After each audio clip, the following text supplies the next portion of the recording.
to keep pushing my limits and all the drive that I have. Well, I'm going the distance with you. I didn't know what I had till I knew what was missing, and everything that I dread. Well, I built a resistance with you. Catch me when I fall, and I'll keep you on the ground. You were gone, I wish you'd stay. I could look at you for days. Hey everyone, ano tayo yan sa Alfonso, Cavite, particularly barangay. So guys, barangay Taiwanak. Ayan, I'm sorry. So, nandito tayo yan sa barangay Taiwanak, Alfonso, Cavite to showcase a farmhouse with a total land area of 4,000 square meters plus a pool, plus with the house and improvements with a swimming pool. Of course, it's enclosed with perimeter fence. Right, plus meron kang river sa dulo. Okay, so let's start.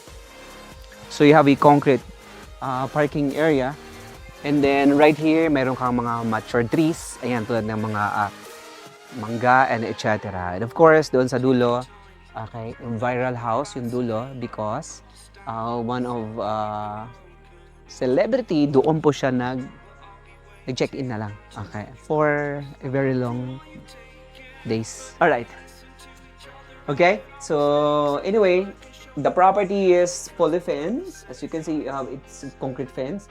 Then along the 2-lane road, this is a titled property. The seller is alive. Although, before engaging into real estate, so you have to exercise your rights, no? Rights to do the due diligence para po iwas kayo ng problem, iwas kayo ng inyong sakit sa brain, and then sakit sa puso. Okay, so kailangan nyo pong i-check lahat ng mga property na bibili nyo po para hindi kayo magkaroon ng aberray. Ano yung aberray? Go, let's go. Yun lang. Okay. So, this is a high ceiling. Ayan, it seems like para kang nasa A-frame house, no? Pero, it has 2 bedrooms with a swimming pool sa likod.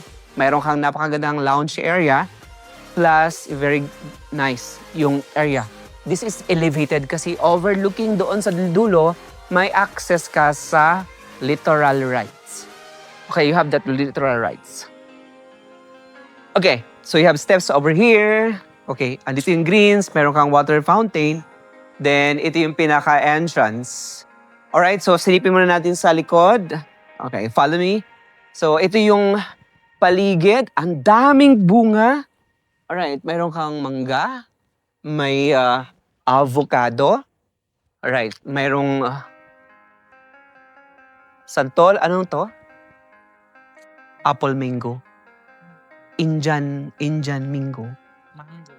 Right, mayroon kang, of course, yung presence ng banana nandito. And then, doon sa side na yun, nakabakod. Then, ang ganda ng contour ng land kasi from the street, ganun siya. O tapos paslope doon, din doon sa dulo ay river. Oh, ang ganda. Pero walang access right now papuntang river because ano siya punong-puno siya ng grass. Kawayangan. Oh, ayan. Then dito sa side na to, dami mga kawayangan dito sa dilo. Okay? Dito malaki ang area, di ba? Malapad oh. So the caretaker area, dito sa side na to, ang dami pa. Ang daming mga bunga santol na aapakan. Anong tawag pag lumapag na yan? Right, so ito yung pinaka-ordinarily property. Alright, dito sa side na to, ang daming mga fruit benches and then, etc. Then dito sa side na to, you have a swimming pool. So kitang-kita mo yung shape ng lot, no? Via bird's eyes view. Okay. Then you have a swimming pool. Okay, you have a party area. May mga ilaw siya. Then it's covered. And then may banana na hinog. Okay. Then ito yung sliding glass door. Then ito yung kitchen area. Then ito yung, ang ganda ng view dito. Alam mo yung dulo na yon, mayroon namang resort doon sa kabilang side. Ayun, no? So this property has a total land area of 4,000. You have a swimming pool, almost 500 square meters in total improvement area. Kasi it has basement. Ang ganda ng mga pipes dito, guys. Kasi kulay white. 100 years old ang tagal niyan. Instead yung mga blue or instead yung mga green, instead yung mga black. Pero dito ay white pipes.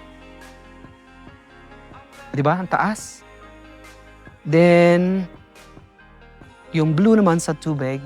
And then, ayun, sa tubig. And then, ito avocado, right? Ayun, ang ganda dun, oh. Wow. Okay, so tingnan natin yung harap ng bahay. Okay, let's go.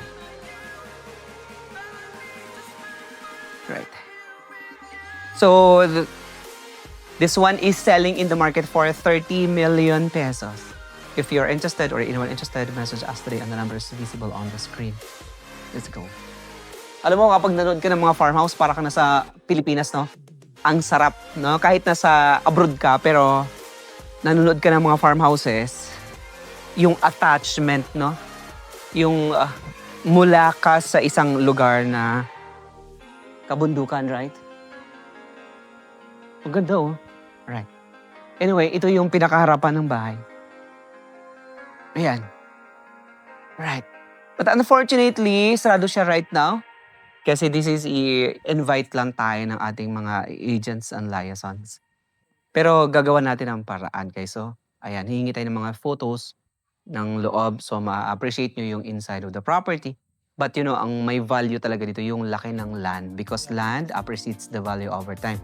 And ganoon din sa improvement. The improvement, kapag hindi po siya naaalagaan at na-maintain, nagdi-depreciate yung value niya. Pero kung tuloy-tuloy siyang naaalagaan, the value of the improvements remains the same. Right. So, once again, my name is Ray and I hope to see you in our next video. If you are interested to check out this property, message us today. 4,000 square meters in total land size with improvement in a swimming pool, 2-bedroom. It's a bungalow, high ceiling, move-in ready property.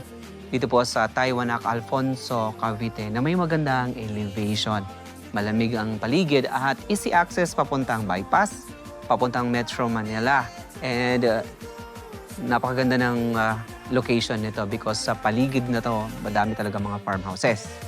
So, if you are interested, message us now. My name is Ray and I hope to see our next one. God bless everyone. All my life I will be there for you.